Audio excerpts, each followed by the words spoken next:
India की number 1 choice Bharat matrimony. Bangladesh में कट्टरवाद और आतंकवाद वाले डर के बाद आइए अब चलते हैं पश्चिम बंगाल, जहां एसआईआर वाला डर चल रहा है। बंगाल में स्पेशल इंटेंसिव रिवीजन की प्रक्रिया जारी है। चुनाव आयोग की तरफ से बूथ लेवल पर मतदाताओं की जानकारी जुटाई जा रही है। इस वजह से बांग्लादेश के घुसपैठियों में इस पड़ताल का डर देखा जा रहा है। जानकारी मिली है कि एसआईआर वाले डर की वजह से बड़ी संख्या में बांग्लादेशी घुसपैठिए बॉर्डर पार करने की कोशिश में हैं। हमारे संवाददाता रविशंकर दत्ता की रिपोर्ट के अनुसार नॉर्थ 24 परगना जिले के हकीमपुर, तराली और जयानगर इलाकों में सैकड़ों बांग्लादेशी घुसपैठिए वापस बांग्लादेश जाने की फिराक में हैं। ये ज्यादातर वो लोग हैं जिनके पास भारतीय नागरिकता के वैध दस्तावेज नहीं हैं। ऐसे में उन्हें डर है कि वो एसआईआर प्रक्रिया के दौरान पकड़े जा सकते हैं। बीएसएफ सूत्रों के मुताबिक वापस बांग्लादेश जाने वाले नागरिकों का चेहरा और फिंगरप्रिंट्स स्कैन किए जा रहे हैं। पूरी जांच की जा रही है ताकि वो दोबारा अवैध तरीके से वापस न आ सकें। घुसपैठियों में भागम भाग वाली रिपोर्टिंग के लिए टीवी9 संवाददाता रविशंकर दत्ता बांग्लादेश बॉर्डर पहुंचे। इस दौरान कई हैरान कर देने वाली जानकारियां भी सामने आई। पता चला कि जंगल के रास्ते घुसपैठ होती है। कुछ एजेंट पैसे लेकर बांग्लादेशी घुसपैठियों को भारत में एंट्री दिलाते हैं। आप खुद देखिए कैसे टीवी9 के कैमरे पर बांग्लादेश से आए लोगों ने इसकी गवाही दी।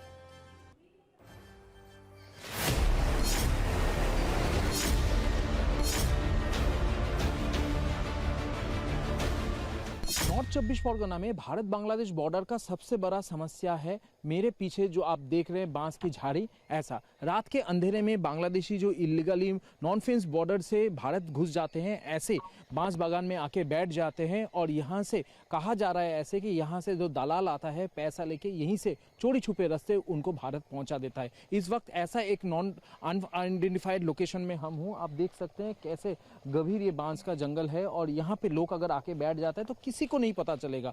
बीएसएफ के सूत्र मुताबिक हम लोगों को पता चला है कि ऐसे वो रात के अंधेरे में ऐसे फेंस के अंदर फेंस क्रॉस करके ऐसे बांस झाड़ के अंदर आके बैठ जाते हैं और वहीं पे वेट करते हैं जब दलाल आती है, उसके बाद पैसा लेके चोरी छुपे रास्ते से वो पहुंच जाते हैं भारतवर्ष। আপনারা এসেছিলেন কিভাবে? কোনো দালাল ধরে এসেছিলেন বা কাগজপত্র নিয়ে এসেছিলেন কিভাবে? না, দালাল ধরে আইছিলাম আমরা। আচ্ছা, কত টাকা নিয়েছিল দালাল?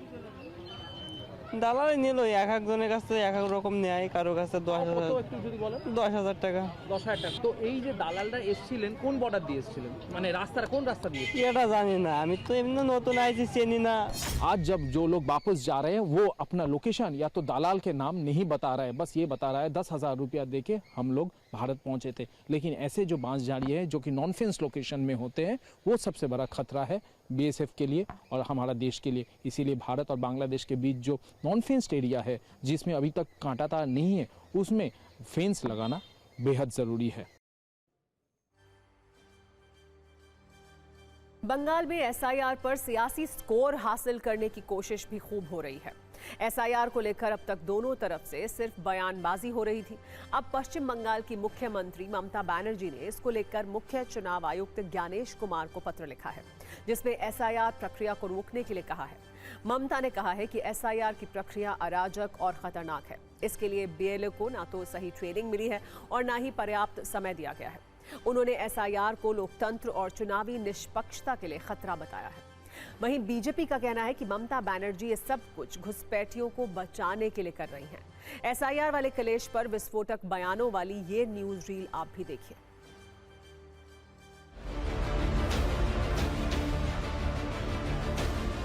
ये भारतीय नहीं है, बांग्लादेशी मुस्लिम घुसपैठिया रोहिंग्या है, इनको भाग जाना चाहिए।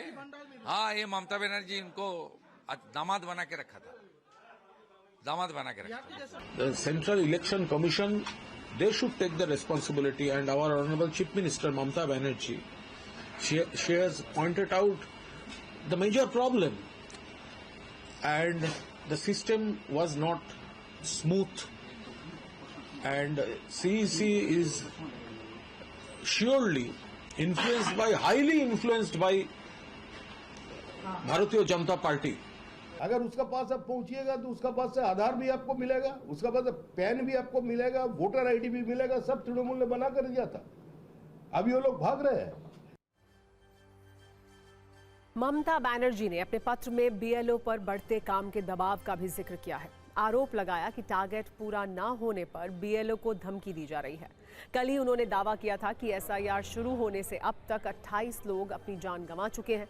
दूसरी तरफ कांग्रेस की तरफ से भी एक सोशल मीडिया पोस्ट किया गया जिसमें बीएलओ की आत्महत्या की खबरों के लिए मुख्य चुनाव आयुक्त को जिम्मेदार बताया गया।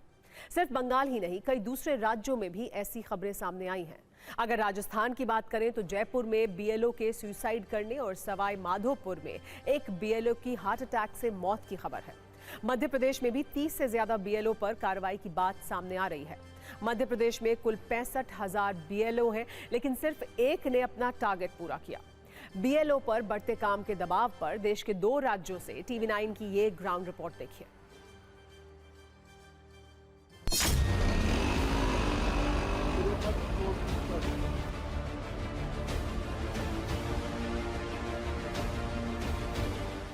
क्या एसआईआर बीएलओस के लिए सरदर्द बन चुका है? क्योंकि देश के अलग अलग राज्यों में एसआईआर की प्रक्रिया चल रही है, मगर मध्य प्रदेश की बात की जाए तो यहाँ पर काम समय पर नहीं करने पर 30 से ज़्यादा बीएलओस पर कार्रवाई हुई है, उन्हें सस्पेंड किया गया है और एक कथित रूप से सुसाइड भी हुआ है। 2003 की जानकारी वोटर्स दे नहीं पा रहे हैं, तो ये हमारे लिए सबसे बड़ी समस्या है। रिटायरमेंट के बिल्कुल नज़दीक 3 महीने बचे मेरे, लेकिन मुझे दिन रात धमकियां मिलती हैं कि भाई आपको नौकरी करनी है या नहीं। कोई नहीं है, कोई सुनने वाला नहीं। यहाँ ना सीमांकन है ढंग से, ना लोग अच्छा लोग यहाँ से बाहर जा चुके, जुग्गियाँ खाली पड़ी हुई हैं, लेकिन वो नाम उन्हें जुड़वाना है। हम लोग दिन रात प्रेशर में काम कर रहे हैं। खुद ही को भरना पड़ रहा हो तब कलेक्ट हो पा रहे हैं, और ऊपर से आदेश है कि इसमें आपको दिन में 100 फॉर्म भरना है। अब 100 फॉर्म कैसे भर देगा? अगर कोई भी बीएलओ अगर मरीज है, मेरे जैसा मरीज है, तो वो इतना 100 फॉर्म नहीं कलेक्ट कर पाएगा।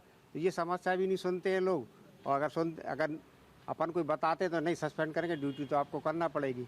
और समय काफ़ी कम दिया गया है। हाँ, समय काफ़ी कम दिया है, और ऊपर से प्रेशर के नहीं, आज 100 लोगों का तो क्लियर करके दे, नहीं तो सस्पेंड करें। हाँ, ऐसा है।